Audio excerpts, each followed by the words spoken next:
আসসালামু আলাইকুম রহমতুল্লাহি ওবরকাতু। দেশে এবং প্রবাসে যে যেখান থেকে আমার এই ভিডিওটি দেখছেন সবাই কেমন আছেন? আশা করি সবাই ভালো আছেন, সুস্থ আছেন। আমি আছি আপনাদের সাথে মালয়েশিয়ার কুয়ালালামপুর থেকে। শুরুতে জানিয়ে দেবো আজকের দিন তারিখ এবং সেই সাথে জানিয়ে দেওয়ার চেষ্টা করব মালয়েশিয়ার কয়েকটি মানি এক্সচেঞ্জ হাউসে রিঙ্গিতের বিনিময়ে টাকা রেট কেমন আছে এবং মালয়েশিয়াতে স্বর্ণের বাজার কেমন আছে সেটা আপনাদের জানিয়ে দেওয়ার চেষ্টা করব।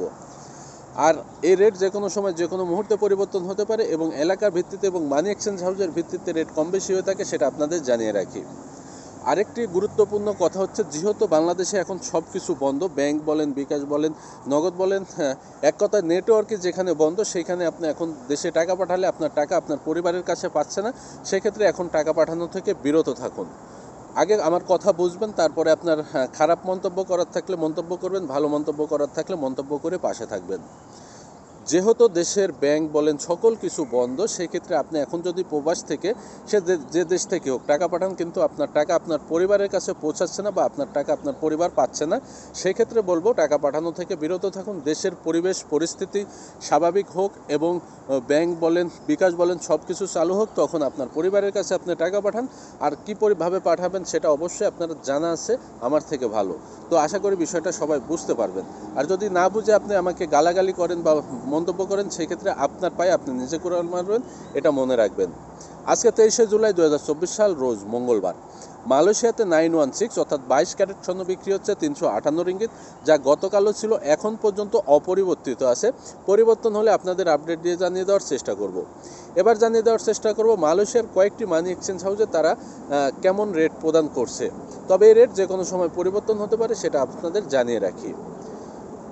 রিয়া মানি ট্রান্সফার তারা 1 রিঙ্গিতের বিনিময়ে যে কোনো ব্যাংক অ্যাকাউন্টে দিচ্ছে 25 টাকা 25 পয়সা। পিন নাম্বার এবং বিকাশ ওয়ালেটে তারা দিচ্ছে 25 টাকা 5 পয়সা।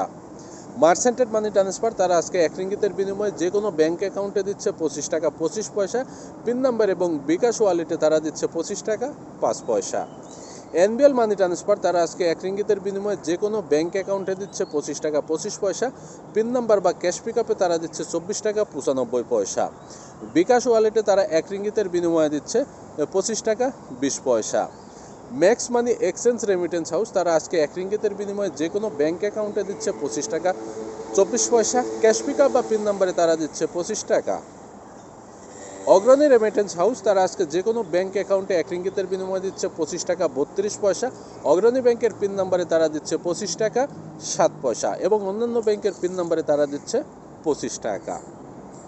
ইনস্টাপে ওয়ালেট মোবাইল অ্যাপস তারা আজকে 1 রিঙ্গিতের বিনিময়ে যে কোনো ব্যাংক অ্যাকাউন্টে দিচ্ছে 25 টাকা 18 পয়সা। ক্যাশ পিকআপ বা পিন নাম্বারে তারা দিচ্ছে 25 টাকা 3 পয়সা। বিকাশ রকেট নগদ উপায় ওয়ালেটে তারা দিচ্ছে 25 টাকা 3 পয়সা। সিবিএল মানি ট্রান্সফার তারা আজকে 1 রিঙ্গিতের বিনিময়ে যে কোনো ব্যাংক অ্যাকাউন্টে দিচ্ছে 25 টাকা 20 পয়সা।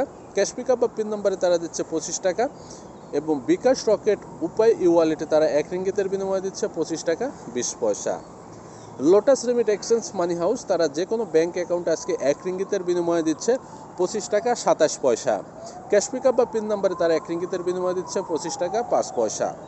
Lotus western union money exchange house তারা আজকে 1 রিঙ্গিতের বিনিময়ে যে কোনো ব্যাংক অ্যাকাউন্টে দিচ্ছে 25 টাকা 26 পয়সা। যে কোনো ব্যাংকের পিন নাম্বারে দিচ্ছে 25 টাকা 14 পয়সা। ইসলামী ব্যাংক, ডাচ বাংলা ব্যাংক এবং ব্যাংক এশিয়ার পিন নাম্বারে তারা 1 রিঙ্গিতের বিনিময়ে দিচ্ছে 25 টাকা 24 পয়সা। তো আমি যে কয়েকটি মানি এক্সচেঞ্জ হাউসের কথা বললাম, এগুলো বাদে আরও কয়েকটি মানি এক্সচেঞ্জ হাউস আছে, আপনারা চাইলে সেখান থেকেও টাকা পাঠাতে পারেন। আর এখন আপনার যাচাই বাছাই করার দরকার নেই, কারণ যেহেতু আপনি এখন টাকা পাঠালে আপনার পরিবার কিন্তু টাকা পাচ্ছে না।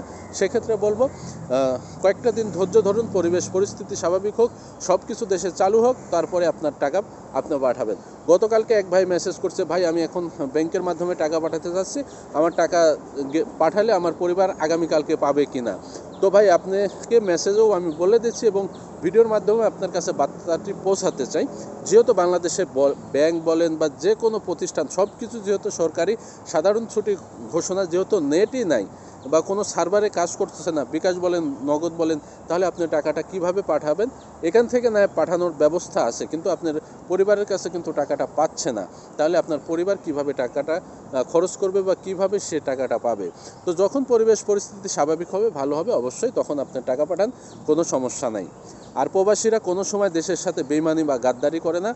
প্রবাসীরা সবসময় দেশকে ভালোবাসে, দেশের পাশে আছে এবং দেশের ছাত্র সমাজ বলেন, সাধারণ জনগণ বলেন, সবার পাশে সবসময় প্রবাসী ভাই বোনরা অবশ্যই পাশে আছে, থাকবে এবং ভবিষ্যতেও আসি থাকবো ইনশাআল্লাহ। সকল প্রবাসীর একই কথা।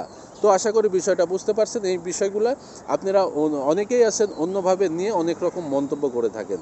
তো একটা কথা বলবো ভাই, খারাপ মন্তব্য করে কোনো সময় নিজের মান সম্মানের ক্ষতি করবেন না। কারণ এইখানে অনলাইন প্ল্যাটফর্ম, এইখানে অনেকে অনেক রকম মন্তব্য করতে পারে, অনেকে অনেক রকম কথা বলে তারা ছেড়ে দিচ্ছে। তো যাই হোক, এ বিষয়ে কোনো কথা বলতে চাচ্ছি না। যার যার বুঝ তার কাছে অবশ্যই ভালো আছে, নিজের বুঝ পাগলেও ভালো বুঝে একটা কথা আছে। তো যাই হোক, সবাই ভালো থাকবেন, সুস্থ থাকবেন, সবাই ভালোবাসা দিবেন, ভালোবাসা নেবেন। যারা আমার সাথে আছেন অবশ্যই ভালো থাকবেন, সবার প্রতি ভালোবাসা। আর আপনি কোথা থেকে আমার এই ভিডিওটি দেখছেন তা অবশ্যই কমেন্ট করে জানিয়ে যাবেন। আর ভিডিওটি যদি ভালো লাগে তাহলে অবশ্যই শেয়ার করে বন্ধুদের দেখার সুযোগ করে দেবেন। আর যদি প্রতিদিন আপনি টাকার রেট আপডেট পেতে চান এবং মালয়েশিয়ার বিভিন্ন খবর সবার আগে জানতে চান তাহলে অবশ্যই পেজটি ফলো করবেন। আর যদি ইউটিউব চ্যানেল থেকে দেখেন তাহলে অবশ্যই চ্যানেলটি সাবস্ক্রাইব করে পাশের বেল আইকন বাটনটি ক্লিক করে রাখবেন। আজকে পর্যন্ত আবারও নতুন কোনো আপডেট নিয়ে, মালয়েশিয়ার নতুন কোনো খবর নিয়ে আপনাদের সামনে উপস্থিত হব। সবাই সুস্থ থাকবেন, ভালো থাকবেন। আসসালামু আলাইকুম ওয়া রাহমাতুল্লাহি ওয়া বারাকাতুহু।